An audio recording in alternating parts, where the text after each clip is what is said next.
Hey everyone, welcome to episode number 5 of the Ask Two Dude show with Milo. Dude 1. And Chris, myself. Thank you.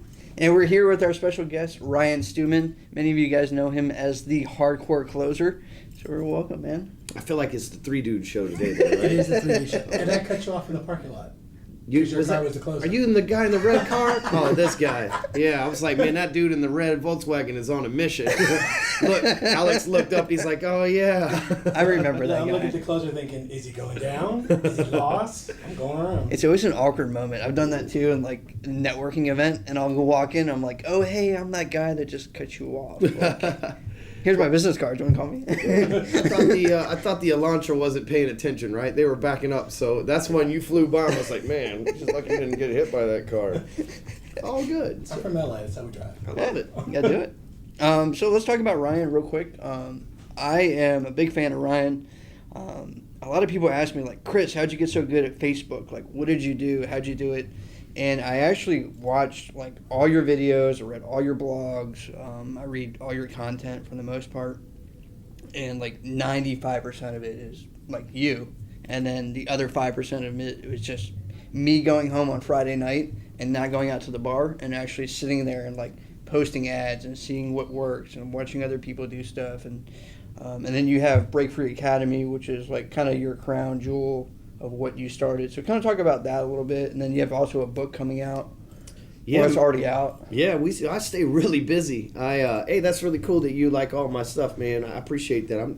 I always say people shouldn't give me credit for whatever, dude. I appreciate that, though, but it's cool what happens when you just start doing, like, not just Facebook, but, like, life intentionally. A lot of people just kind of fly by the seat of their pants, and then when you start doing things intentionally, like you said, staying home from the bar, putting a game plan together, and the next thing you know, got your own video show, you're selling a bunch of houses, you work for one of the top, brokers in all of Dallas and everything else, doing your thing. So really cool stuff. With the Break Free Academy that you mentioned, that's our flagship program. It's our seminar that we do. It's a 2-day seminar where people come, and it's not your typical seminar where you come, you learn a bunch of stuff, and then Monday you got to go back to work and do it all, right? There's like, you go, yeah, man, I got to do all this stuff. And you're like, oh, wait, life's still coming at me, and I got to do all this stuff I just learned, and then people die from overwhelm, right?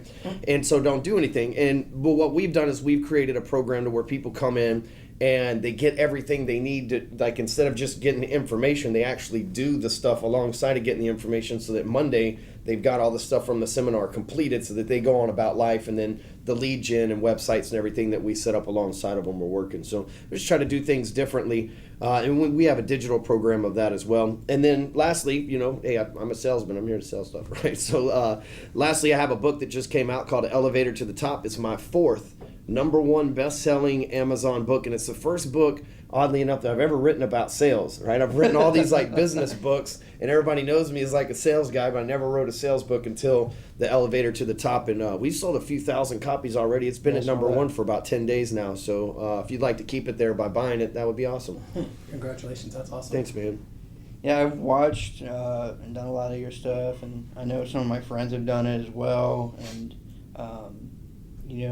I think just kind of what you do is kind of different in terms of it's very based off of, like, real estate, mortgage, life insurance, a lot of different categories, and it kind of all kind of merges into one thing, which is, being a social media person, being an expert, kind of more like on the branding side as well. So you've done a great job of doing that.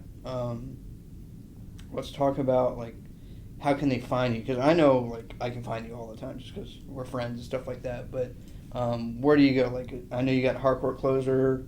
So actually, that's like a big problem these days, right? Like people say, hey, so where are you at? You on Instagram, Facebook, LinkedIn? There's like a million sites, right? Like, it's not just a find me in one place. And really, you got to try to keep your message out, especially, you're trying to be active in the community as a mortgage officer, a real estate agent. Right. You're trying to get seen wherever you can. It's all about marketing. So I invented some software actually called Clyxo, CLYXO.com. It's absolutely free. It's my gift to the sales community. And my URL is Clyxo.com/closer. Again, that's CLYXO.com.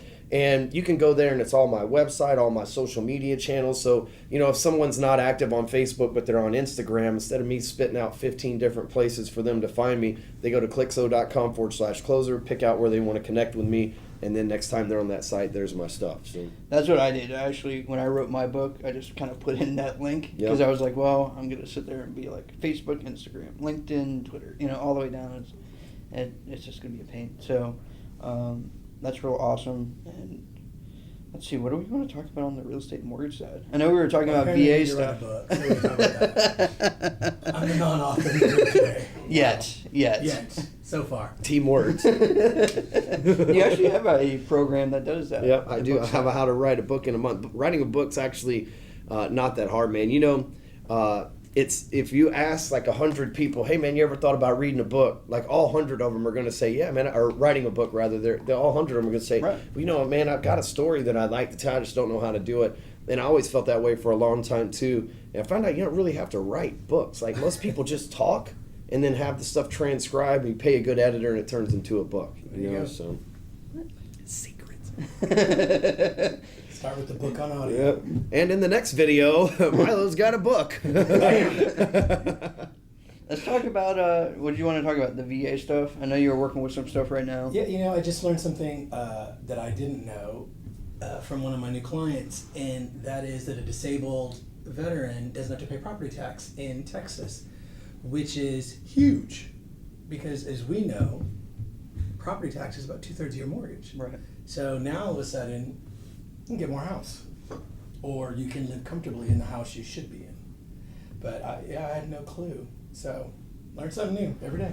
Increases your buying power by about 3% a year too, because that's about what the tax rate is. If you took Texas as a whole, Yep. somewhere around 3%, because a little bit higher in Houston, a little bit less in Dallas, but as a whole, it's about 3%. And if you're saving, like in my case, my house is somewhere around $500,000, $15,000 a year. If you were to put that back into your mortgage payment, a person could buy, instead of a $500,000 house, a $650,000 house, you're like a VA jumbo, and it would be the same price because they're saving on the property taxes. Now, there are stipulations, right? Like obviously there's a certain percentage that you have to have a disability at a certain percentage, but our banks do, one of the things that they do really well is benefit the veterans a lot. With if you're guys that are 10% disabled or more, PTSD, something of that nature, or whatever it is, then they also don't pay the funding fee, which is anywhere from 3.5% these days. It's expensive. It's 2 point. It's a little like 2%. Yeah. I think it's quite 3. It's 3 on the if you refinance or use your second one. That's what it is. Yeah, it's 3.5 if you use your second one. So, which it can get expensive or whatever, but it, as a way for thanking people for their service and stuff, they do waive that with their bonds. Let's go back to branding, because I get this question a lot, and it's, I have a team of people that I work with as new agents, and they're like, well, how do I get my name out there? I mean, I think there's something like 26 or 28,000 realtors. I don't even know how many mortgage loan officers are out there. Like, what is kind of like the first step that you recommend for somebody to kind of get their name out there as an agent or loan officer, kind of differentiate themselves, get themselves in the social media marketplace? Just kind of some quick tips on like what you would do as like a new guy, or like right out the gate, just pass the test. So tips are for waiters, right? I always say that. Tips are for waiters. But the strategy behind it is just to do things intentional. A lot of people get new in real estate and they think, I'm going to hit up my family members and I'm going to hit up my friends. And they're like, oh, shit, none of those qualify for a loan. None of those qualify for, to buy a house, or they've already bought a house. Or they don't trust you because you're a new guy, right? And here's the thing. People most likely aren't going to do business, especially if you're new to something. The people that have known you the longest are going to be the least likely to help you out, right? Or to do business with. That's just how it is, right? Because they're skeptical. They're like, man, remember that one time when he did that one thing, man? I don't know if I'm trusting him with my finances. Or I'll wait till you close something first. Yeah, and exactly. We'll We'll check them out. And so your best bet is to go online, especially Facebook, for example, and start being intentional. If your friends and family are most likely not going to buy from you, and you can come to grips with that, the right thing to do would be join Facebook groups, right? If someone's in a garage sale, for a real estate agent, for example, if you're brand new, if someone's in a garage sale group, like a garage sale is what you would call the tripwire, right? If someone's having a garage sale, that's a pretty big signal that they're probably going to sell their house, or that they're going to be moving sometime soon. Because it's rare that somebody just goes, we got so much junk, we need to have a garage sale. Most people are like, dude, we got to move, and then we need to get rid of this stuff. Like, we just need to have a garage sale. So if I was a real estate agent, I would be joining every garage sale group here locally, and when people posted about having a garage sale, I would shoot them a message, hey man, what are you having a garage sale for? You guys moving? Boom. That's like a hot lead, you know? Right. And then go by and stop by and be like, talk to them, that kind of stuff. And from there, you've got people that, you know, and some people are going to say, oh, we already got a realtor and all that. That's part of it, right? But you're going to be able to have enough conversations where you're going to be able to close a few deals from that over, like, let's say the course of 90 days, you start to become an authority in these groups by marketing yourself and having conversations with people. Well, then you've got actual social proof of closing the transaction with somebody, so you can start posting that you close with people. You know, they have those signs like just sold or whatever, right? So you start posting with their friends, and then your friends and family that didn't trust you originally start watching you, and they go, well, dude, if all Chris and everybody else doing business with this guy, then, man, he must have his stuff together. I mean, it's how I grew my mortgage business back when I did loans, is I just post on Facebook. Every time I close a loan, I'd be like, close a loan for Chris today, close a loan for Milo today, until finally everybody's like, this dude's closed a loan for everybody but me. I need to get on board. Because I think the worst thing that we can do, especially if we know we're good at something, right? If you know you're good at mortgages, if you know you're good at real estate, right? If I know I'm good at sales and marketing, like the one thing that's like the worst thing is when somebody else uses somebody else, like somebody you know, and they're like, dude, I didn't even know that you did mortgages. You're like, oh, I'm not doing my job, you know? That is the worst. And it's amazing. I'll take clients in for Break Free Academy or whatever, and they'll come in and I'll look on their page when they first get started, their Facebook profile or whatever. They haven't posted in 3 or 4 months. 30 days into the game, we circle back around and start talking, and they're like, you wouldn't believe it, man. All these people had no idea, and I'm starting to get people to engage with me, and they're sending me loan applications or sending me transactions or whatever the case may be. It's like because nobody knew what you were doing for a living because you weren't telling them. Right. And that's one of the tricks too, is like you'll change your profile pic, and like a bunch of people go check on your profile, and they'll be like, oh man, like, Chris, I didn't know you were in real estate. And you're like, dude, like, where have you been? You know? So it's just a wild thing. Not know you're in real estate. I don't know. They don't live in Texas. Well, with you, but a lot of agents, they just, you know, they're doing life unintentionally. Right. First thing somebody does when they get on Facebook particular and they look at your profile for the first time is they see, like, we identify with 3 things: your name, what you do for a living, and where you're from. And those are the first 3 things. If you have nothing else listed on your profile, you need those things, because that's how we identify who you are. You meet somebody at a cocktail party, it's like, hey, what's your name? What do you do for a living? Where are you from? Right? Those are the things that we want to know about people. Other than that, we start drawing judgments from it, right? Those are the 3 things that allow us to draw judgments, right? They signify who we are and our identity and stuff like that. So even if you're buying stuff from, let's say, you're buying leads from Zillow or Truly or one of those guys, right? Like, even if you're buying leads from there and you send people an email, before they reply to that email, 9 out of 10 of them are going to Facebook first to see if you're posting about Hillary or Donald Trump, or see if you if you're talking about anti-religious stuff or like whatever the case may be, White Lives Matter, Black Lives Matter, all that stuff, right? People are seeing who you are before they contact you. And if you don't have all your information on Facebook, they show up and you look like a ghost, right? They don't know what you do for a living. You got a profile picture of a cartoon character and stuff like that. They're like, there's no way I'm letting this guy show me $500,000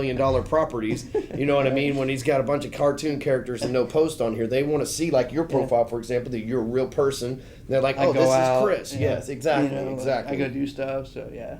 You can catch me here, catch me there. Cool, man. So I'm happy you made it out on the show.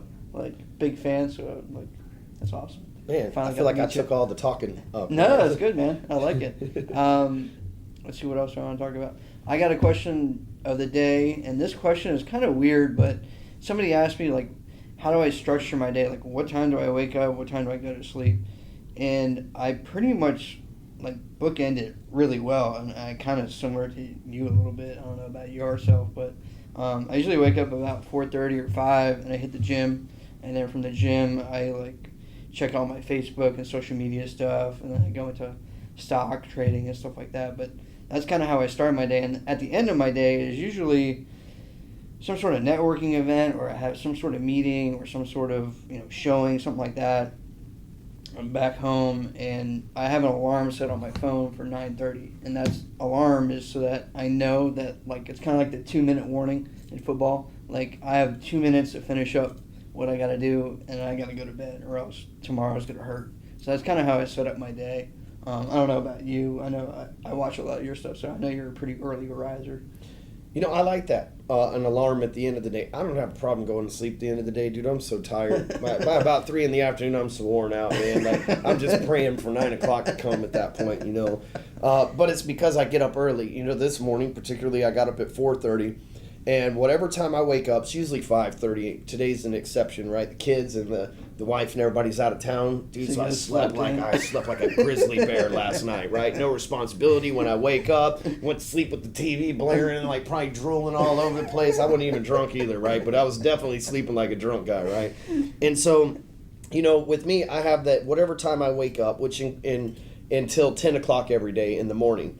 That's like my personal time. And so from, say, 5:30 to 10 o'clock, that's when I reply to emails. That's when I do Facebook messages. I go to the gym, like you said, write my articles, all that stuff. Because after 10 o'clock, I've got meetings like this that I have to be a part of. We travel a lot. We got video shoots. We got different shows that we do. We got sales calls, connections, networking. I got to go to the country club and make an appearance after this. So there's a lot of things that, you know, I have to make sure that I take those, you know, 2 or 3 hours each morning to preload my day. That way I get everything done up front so that I'm proactive on my day, so that throughout the day as I'm doing things actively, I'm not having to be reactive to stuff that didn't get taken care of first thing. And plus, you know, sometimes you wake up in the morning and there's a fire, especially in the mortgage and real estate business, you know what I mean? Somebody bought a car last night. What? In the middle of a transit, you know what I mean? Like, or somebody had Kohl's or Cons or something pull their credit and you're like, Jesus, what are you doing, right? Like, that happens, so you wake up to these fires. So I want to leave this time open in the morning so that if there is fire, like heaven forbid, but if there is a fire, then I can handle that and it doesn't take away from what I've got going on the rest of the day. Like somebody buying a couch, remember that? Yep. Dude, it happens. I know. And sometimes $99 a month will make or break a deal, right? Like, dude, you had one responsibility. I just read this story where, I think I just cut you off. Go ahead. No, go ahead. I just read this story where, like, you know, when the top 1% of the people out there, like, they were moving into a new home, but they, like, wrote down the wrong address, and they were moving into another, like, house that they owned. So they're like, you know what, just send, like, the same exact stuff, but to this house. So they got, like, 2 orders of the same, like, furniture, everything. It's just wild and crazy. Who does that? Make things easy, right? Yeah, I'll take 2. Whatever it is. That's white people. What is your day like? My day is... Like, what time do you start? What time do you end? I'm a slacker. I don't get up till 7. Right. But I'm up till 2, so... Right, so you make up that time in the back end. Yeah, I mean, as soon as I turn the phone on, it's go. Right. Because it's emails, it's text messages, it's... A bunch of social media stuff. Yeah, trying to get my footprint before I really start making the footprint. Right. And then when I get home, trying to figure out what do I have left to do? And what can I do for me? Right. But I'm restructuring, so... I used to have that same schedule, and it took me a while to kind of flip it, but hence the 9:30 alarm. I can't do 9:30. You have kids? No. See, you have kids? No. See, man, I got 2 kids, so once, like, kids wake up, dude, it's over with. It's loud, right? Like, I'm over, like, pressure and noise. Like, dude, that causes me to, like, I get angry. It's like too much noise, too much pressure, you know, kids yelling or, like, all that stuff. It starts to get my mind crazy. Like, y'all, I tell Amy, I'm like, you got to get them out of here. They got to go to school. I don't care if it's an hour early to go to school, right? Like, it drives me nuts. And so I wake up early because the wife isn't awake, the kids aren't awake. It's quiet. Yeah. Quiet. But if I stay up late, like your situation, you could stay up till 2. Shit, they would stay right up alongside of me. Like, Dad's awake, we're just gonna chill, looking at what are we iPad. gonna do now? Yeah, exactly. But I wake up early, I beat them to the punch. And then the little trick is I go to sleep early too, so then they gotta go to sleep as well. So that, you know, it's not like, hey, Dad, you're staying up. We want to stay up too. It's like, hey, I'm going to sleep, guys. You guys gotta lay it down. So. Awesome. Well, that's it for the show today. You guys keep asking questions for real estate mortgage. We keep answering them. We're going to be on YouTube hopefully by the end of the week, and of course on Facebook. So, Ask 2 Dudes, episode number 5 in the books. See you next week. Bam. Mid-America Mortgage Incorporated, NMLS 15009, is the equal opportunity lender located at 14900 Landmark Boulevard, Suite 400, Dallas, Texas.